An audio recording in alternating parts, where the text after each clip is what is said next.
biyya goota kumaantamaa ol ka'uus galchisuus abjuun kiyya sumaa abdiin koo hawwiin koo suma galmi kiyya. Hello and welcome to the weekly edition of Voice of Oromia, coming to you on Fresh Air Radio KFAI 90.3 FM Minneapolis and 106.7 FM St. Paul. Kun sagalee Oromiyaati. Sagaleen Oromiyaa torbaan irraa guyyaa tokko alhada dilbata yookiin sanbata guddaa sa'a 5 fi 6 jidduu afaan Oromootiin Fresh Air Radio 90.3 Minneapolis fi 106.7 St. Paul irraa qunnamtii qilleensarraan isinii wajjin godhu kanarraa amma jalqaba. Dhaggeeffattoota sagalee Oromiyaa jaalatamoo akka mul'atan har'a guyyaan 25 baatiin onkololeessa yookiinis Oktoobarii barri 2015 qophii har'aaf isinii qabnu keessatti oduu akkasumatti illee odeeffata garagaraa isiniif qabna. Wallee garagaraatiinis isin bohaarsina beeksisa adda addaatiin illee waa isin yaadachiisuudhaaf ni tattaafanna. Walumaa galatti sa'a takkitti tanaaf ballama keessan sagalee teessan sagalee Oromiyaatii wajjin akka gootan isinaaf heerraa kanatti oduu to'ana itti dhiyaadha.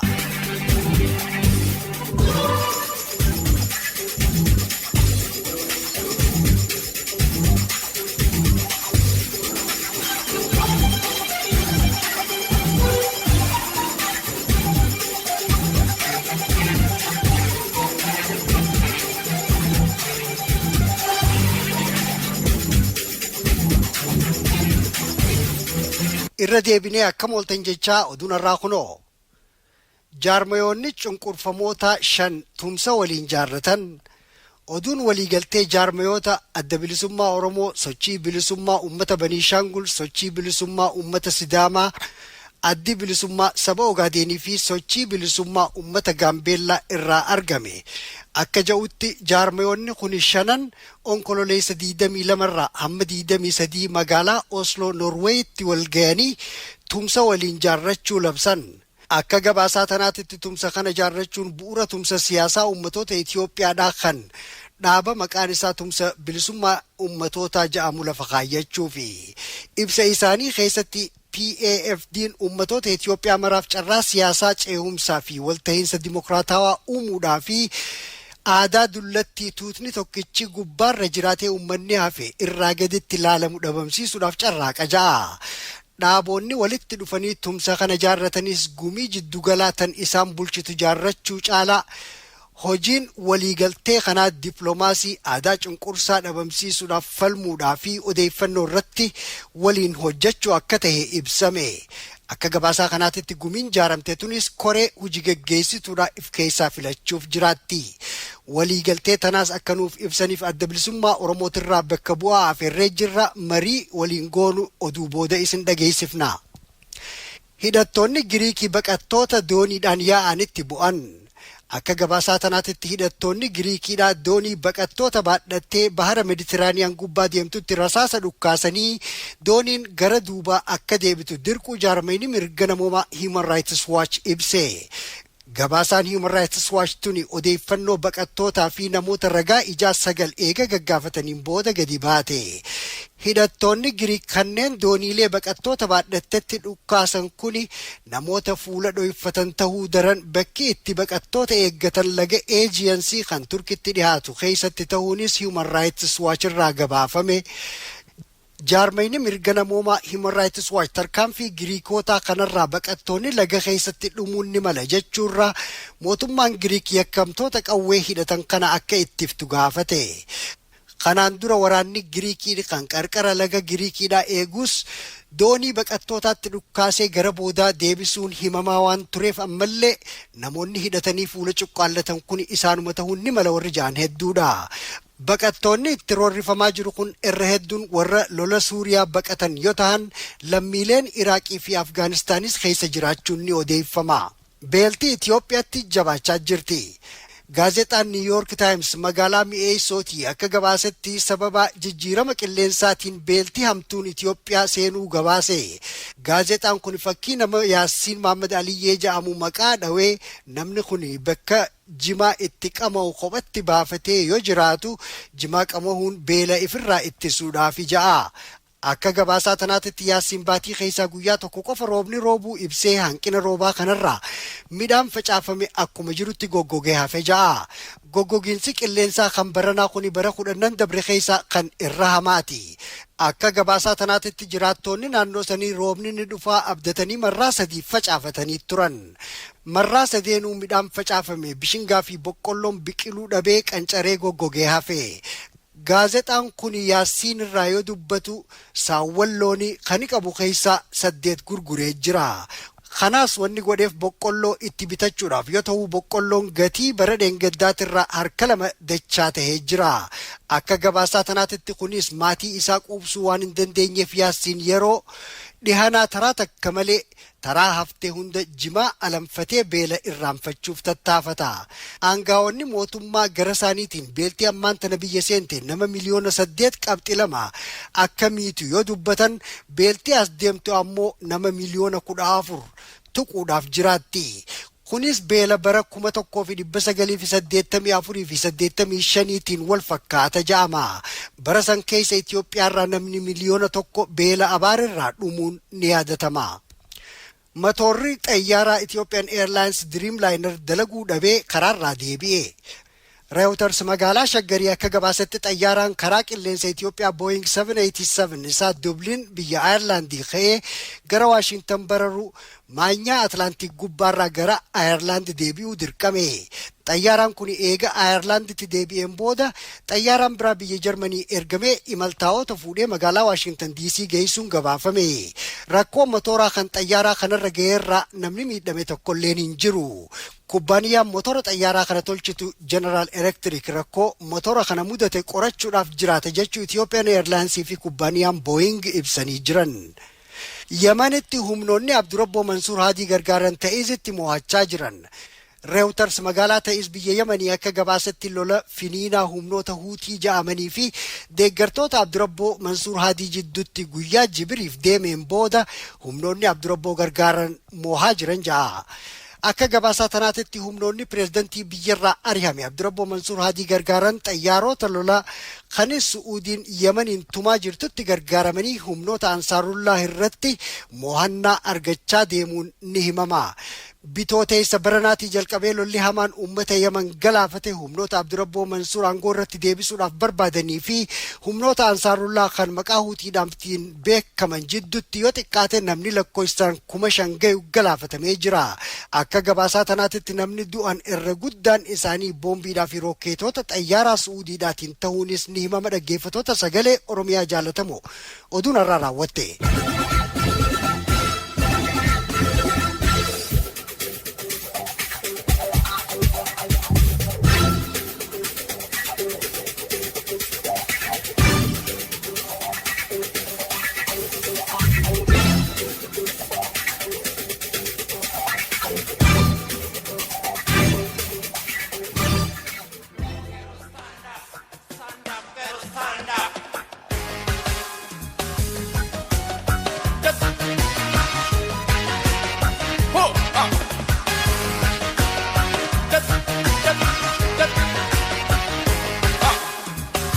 Botu wala buma kugo handura oneko dira chupa bida pe la laiba ya kambuda terako ukam me dira chupa joba da pe yo mi guyango jadangara nopsara pe jajjabatu jajjabe. Dhaggeeffattoota sagalee Oromiyaa jaalatamoo akkuma oduurraa dhageessanitti torbaan dabre kana keessa jaarmeewonni 5 kanneen keessattuu karaa kibbaa jiraatan adda bilisummaa Oromoolee dabalatee waliigaltee yookiin immoo tumsa tokko waliin jaarrachuu akeekaniitti jiranii san irratti gara adda bilisummaa Oromootirraa nama bakka bu'aa isaanii ta'e obbo Odaa Xaseetu qilleensarra nu wajjin jira. Tan dura obbo Odaan dhageessaa? Eenyuun dhagaa? Tolemee obbo Odaa haala itti walta'iinsi kun uumame dhaggeeffattoota sagalee Oromiyaadhaatiif yoo himte walta'iinsi kun maal inni? Walta'iinsi kun kan dhaabota hiree fakkaatoo waliin qabnu kan kibbaatii waliin ta'e kana jechuun hiree tokko jechuun kan cunqurfama tokko waliin qabnu kan impaayiratii san keessa jiraatan kanneen immoo hiree murteeffannaa uummata ofii irratti dhaabbina cimaa qaban waliin kan ta'e yaanni isaa dhaaboota kanaa bara dheeraa irratti hojjannee kan waliif finne yoo ta'u akkuma miidiyaa irraa dhagahamaa jiru kunitti kanatti yaanni isaa impaayiratii sanii hiddaan buqqisuudhaan uummanni cunqurfamuudhaa hiree ofiin akka murteeffatan taasisuudha. Tole hiddaan buqqisuuta jettu san irratti akkatti hiddaan buqqisan yoo dhaggeeffatoota sagalee Oromiyaadhaatiif ibsite. Hiddaan buqqisu jechuun dismaantil godhuu jedhamee achirrattuu dikilareeshin irrattuu baheeti jira. Mootummaan kuni mootummaa koroneeffataa impaayera tiisanii bulchaa jiru waan ta'eef jecha kana hiddaan buqqisu jechuun mootummittii sanii diiganii sirna haaraya kan saboonni cunqurfamoon hiree ofii itti murteeffachuu danda'an guutumatti dhaabuudha jechuudha. Obbo Oda jechuun kasin dubbachaa jiru ani Kadiru Wallen istiidiyoo jira gaafii nan sii qabu sanuma gubbaatti jechuun hiddaan buqqisna jettanii kaayoo qabdanii hiddaan buqqisuuf ammoo adeemsi isinitti fayyadamtan adeemsi keessan yookaan malii isan qabdan maal godhuu yaaddan karaa nagaatiin hundaan buqqistan moo karaa waraana qabsoo moo maali wanni isan yaaddan? Bareeda. Kuni kan ta'uu danda'u tokko karaa dippiloomaasiitiin karaa politikaatiin, karaa waraanaatiin, karaa ikoonomiitiin, karaa kaalchariidhaa fi kanaan tumsa horachuudhaan waan ta'uu danda'uudha. So kanaaf filmaata lamaatu jira. Filmaanni tokko waraana. Filmaanni isaa lammadaa immoo karaa akkuma reefu jechaa turetti karaa dippiloomaasiitii fi karaa adda addaatiin irratti hojjechuudhaan tumsa kana jabeessuudhaan addunyaa irrattis dhageettii akka argatu gochuudhaa fi uummata keenyaas karaa adda addaatiin waliin hiriirsuudhaan kan ta'e fincila diddaa gabrummaa kan ammaan tana Oromiyaa qofa keessatti deemaa jiru kana bakkoota adda addaatti akka bal'atee biyyattii san ungovernable yookaan immoo mootummaan san akka uummata san bulchuu hin dandeenye godhuudhaan waan tahaati jechuudha.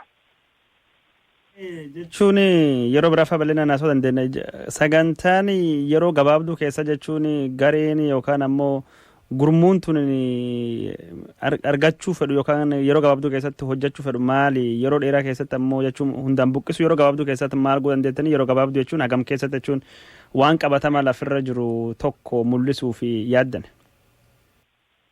Qabatamaadhaan wanni nuti mul'isuudhaaf yaadnu amma sadarkaa lammadaarra geenyee jirra. Kana jechuun bara dheeraadhaaf dhaaboota kanaan waliin hojjennee as geenyee jirra, dikilarii goonnee jirra. Kan itti aanu humna keenya karaa adda addaatiin akkuma reefu jetti dippiloomaasii, siyaasaa, waraanaatiin walitti akkaataatti hojjetan tokko irrattis lafa keenyee jirra. Kana jechuun karaa waraanaatiin fakkeenyaaf yoo fudhannee joint exercise godhuu, wal gargaaruu, walii tumsuu, yeroo bakka tokkaan waraanni jalqabame bakka hundarraa akka jalqabamu godhuu kanaan waan walitti fiduu dandeenyuudha. Ammaaf kan irratti hojjetamaa jiru kana dhaaboonni hundinuu walaba tahanii sagantaa ifii qabaachaa kun waan tumsaan hojjetamu irratti if jabeessaa waan deemnudha karaa gabaabaan kana. Karaa dheeraan immoo sagantaan dhaaboonni kun hundi qaban walitti cuunfamee hiree murteeffannaa uummataa kana jiraachisuu kan jedhu akkuma dikilareeshinii sana irratti gartanitti tokko waamichaas goonee jirra mootummoota addunyaatiif mootummaadhuma jiru kanaafuu akka hiraarii fi ajjechaa hidhaa uummata keenya kanarraa dhaabu waamicha goonee jirra. Dhiibbaan karaa birootiin dhufee sadarkaa lammadaatti jechuudha dhufee konferensiin tokko godhamee akkaataa hireen murteeffannaa ummatoota itti mirkanaa'u kan godhamu yoo taates kun karaa lammadaati. Karaa tokkoffaan nuti itti ilaallu garuu humna taanee waraanaan siyaasaadhaan dippiloomaasiidhaan mootummaa kana cabsuu irratti gargaartee kan ammaan tana saganteeffannee jiru jechuudha. Obbo Oda gaafin biraa kasii qabnu ji'a Meey 22 bara 2006 keessatti tokkummaa gareeleen afur jechuun walabummaa fi dimokiraasii fi qindoomina yookaan ammoo gurmuu uumnaa jettanii uumtanii turtanii. Wanni sullee jechuun hagamtoo qabataman jijjiirama kenni fide hin beeknu jechuun ammallee jechuun kunoo gurmuu falmitoota adda bilisa baasaa walitti dhufne uumnee jettanii dubbachaa jirtanii. Wanni ammisan uumtan kun ka durii irra maaltu adda godha jechuun maala jijjiirame yeroo amma kana dhufne jennee ka eeguu qabnu yookaan ammoo caqastoonni raadiyoo kana maal beekuu qaban wanni adda ka yeroo amma kana san qabattanii fiddan. Gaariidha. I think kan jechuu barbaadde AFDdha. Kaammaa kun immoo tumsa uummataati. Garaagarummaan isaa guddaan AFD san keessatti kanneen kaayyoo tokko fakkaataa waliin hin qabne ammoo mootummaa tanarratti yeroo gabaabaadhaaf mootummaa kana kuffisuudhaaf kan walii galle jechuudha. Wanni sanii kan milkaa'uu dadhabee fi kanneen dhaaboota fakkeenyaaf kanneen akka Qinijjitii fi Arbanyootii faan dhiibbaa isaan hiree murteeffannaa akka abbaan danda'u akka dhiifu nurra godhaniif jecha wanni sun fashaluu danda'ee jechuudha. Maaliif nuti hiree murteeffannaa irratti hundoofnee qabsoo godhaa waan jirruuf jecha galii gabaabaadhaatiif jecha galii keenya kan dheeraadhaa lagachuu waan hin barbaanneef jecha wanni san kufe. Garaagarummaan ka ammaa kuni tumsa ummatootaati. Tumsa ummatootaa fedhii fakkaataa qabuuti akkuma reefuun tana jeetti. Kana jechuun waliigalteen jalqabumarraahu guutumatti mootummaa kana kuffisuudhaa fi sirnicha jiru kana hiddaan buqqaasuudhaaf kan irratti waliigalame dabrees immoo hiree murteeffannaa ummatootaa mirkaneessuudhaaf kan godhame jechuudha. So waliigaltee fakkaataa kan yeroo gabaabaa fi yeroo dheeraallee waliin nu deemsisuu qabna jechuudha. So kun ni milkaa'aa jennee amannaa kan gartee wanni hin milkoofneef egaa akkuma reefuun tana jeetti dhiibbaa isaan erga waliigallee boodatti. Obbo Oda yeroo nurra deemaa waan jirtuuf gaafii gaggabaabdu lamsii qaba. Tokkummaa uumuun kun jechuun gurmuu saboota biraa waliin uumuu waan gaariidha. Garuu ammoo dhaabbilee Oromoo kabiraanii waliin ammoo tokkummaa kayyoom uumtan tokkummaa wal fakkaatu gareelee abaa'oo ka adda addaati haa taatu yookaan ammoo garee biyyi keessallee sochoona kan biyyalallee jiran jedhan ka Oromoo waliin tokkummaa sun yoomitti uumtan jechuun waan akkas yaada qabdani. Kalammata kan si gaafachaa jiru mootummaan Itoophiyaa yeroo ammi jiru kanatti sabaaf sablammoota hedduu uummata Oromootiin waliin buusaa jira. Warri amma isin waliin uumtan kun jechuun daangaa lafaa Oromoo waliin qaban Oromoo wal dhabsiisaa tura mootummaan kun. Warri kan waliin jechuun akka uummata Oromootiin walitti hin buune akka uummata Oromoo waliin ollooman nagooman jiraata wanni isaan godhuu dandeessan tokko karaa sun hin jira. Sunirra maal yaaddan? Yaada gaariidha. Gaafis gaariidha. Gabaabumatti galiin keenya tokko bu'aan waan kanarraa ni arganna jennee tilmaamnee tokko yeroo ammaan tanaa kana keessattis duraanis ta'ee ilmaan Habashaadhaa saganteeffatanii wanni godhaa turan saboota bicuu saboota adda addaa kan daangaa Oromiyaa irra jiranii uummata Oromootiin wal lolchisiisu amantaa walirraa dhorku Oromoon yoo bilisoomtee yookaan humna taatee isin fittifaa jajjaanii daangaa tokko uumuudhaatu irra ture. Amma saboonni kuni ummata isaanii keessatti hojjetanii akka isaan hin taanee fi Oromoonis saba mirga isii barbaadu mirga isaanii hin tuune akka ta'e ni garsiisan jennee amannaa kun bu'aa irraa argachuu dandeenyu keessaa tokko. Kan dhaabota Oromoodhaa ilaalchisee adda bilisummaa Oromoodhaa hulaan isaa banaadhaa. Kanarratti saganteeffatee dhaabota Oromoodhaa kan hawwii tokkoo fi kaayyoo tokko waliin qabnu wajjin garii wajjin walii galee dhaaba tokko qabeenya tokko caasaa tokko qabaatee hojjechaa jira. Kanneen hafanis waliin hojjechuudhaaf kanneen waliin mari'annees jiru. Fuulduraafis akkaataatti kaayyoon keenya wali hin tuune tokkotti waliin mari'achuudhaaf nuti gama keenyaan qophiidha. Inni guddaan galiidhaa fi kaayyoo sanarratti waan hundaawaati. Gama keenyaan dhaabonni Oromoo hundi karaa danda'aniin qabsoo yoo godhan rakkoo irraa hin qabnu. Haa ta'u malee humna ta'uudhaaf qabeenya dandeettii keenya walitti finne irra milkoofnaa kan jiru qabnaa. Kanarrattis ni hojjenna. Hojjechaas turre ittis milkoofnee jirra. Guutumatti immoo itti milkoofne jennee hin yaannu. Haa ta'u malee milkiin nuti hanga ammaa dhaabota Oromoodhaa kan fedhii tokkoo fi kaayyoo tokko waliin qabnu wajjin goone hedduu waan milkaa'ee fi ammallee walitti dhufuun keenya bu'aa hedduu garsiisaa waan deemuuf jecha kaanis akkasumatti fuulduraaf irratti hojjechuudhaaf nuti qophiidha gama keenyaan. Tole obbo Odaa dhumarratti dhaamsa gabaabaa yoo qabaattee carraa daqiiqa takka siifin kennaa kan saniin booda gara sagantaa teenyaatti ichi dabarra. Galatooma isinis waan gaarii hojjechaa jirtan kan akka tuuftan abdiidhaan qaba. Dhaamsiniin ani qabu tumsi kuni tumsa saboota cunqurfamoota irraa hojjetamedha. Tumsa ummatoota tanaan dura daangaa ilmaan Habashaadhaa nu duratti uumtee wal ficcisiisaa turte, wal shakkisiisaa turte kararraa haquu danda'u jennee yaamna.